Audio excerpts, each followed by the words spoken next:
पढ़ाई के साथ अगर कोई व्यंग्य हो तो उससे पढ़ाई की दिलचस्पी बढ़ जाती है, लेकिन पढ़ाई ना हो केवल व्यंग्य हो तो वो घातक हो जाता है। वो फिर एक मजाक बनकर रह जाती हैं, और जो चीजें सिर्फ मजाक हो, उसमें कोई सबक ना हो, वो चीजें कैरियर को कुमार्ग पर ले जाने वाली होती हैं।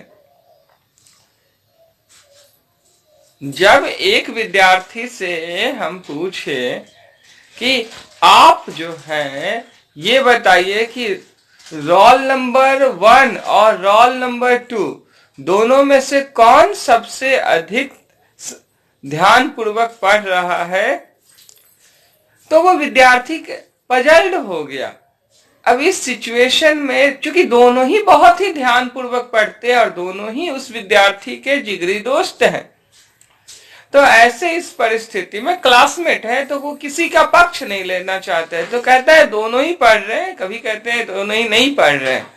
और जो विद्यार्थी से हमने ये प्रश्न पूछे वो खुद पढ़ने वाले अगर नहीं है तो क्या कहने। और ऐसे ही समय में चूंकि ऐसे अक्सर हम देखे हैं, जब कंपटीशन की तैयारी करने वाले विद्यार्थी लोग होते हैं तो वैसे विद्यार्थी लोगों से जब पूछते हैं कि अच्छा बताइए तो दिल्ली दूर है कि चांद दूर है, तो वो कहते हैं सर चांद दूर है। तो चांद तो दिखाई देता है, दिल्ली नहीं दिखाई देती है, कौन दूर हुआ? दूर की चीजें नहीं दिखाई देती है, पास की चीजें नहीं दिखाई देती है। तो ये सारी चीजें जो है, अब आप ये बताइए अकल बरी की भैंस, तो अकल सर अकल बरी, तो अब कहते हैं ठीक है आपके सिर पर कोई अपना सिर, आपके शरीर पर कोई अपना सिर रखेगा तो आप उसका भार सह लीजिएगा, या भैंस आपके सिर पर अपना शरीर रखेगा तो उसका भार सहिएगा, किसका भार सहिएगा? तो वो कहते हैं सर हम सर का सह लेंगे, भैंस का नहीं सहेंगे। तो इस सिचुएशन तो बड़ा कौन हुआ? बड़ा का ही भार सहा नहीं जाता है ना।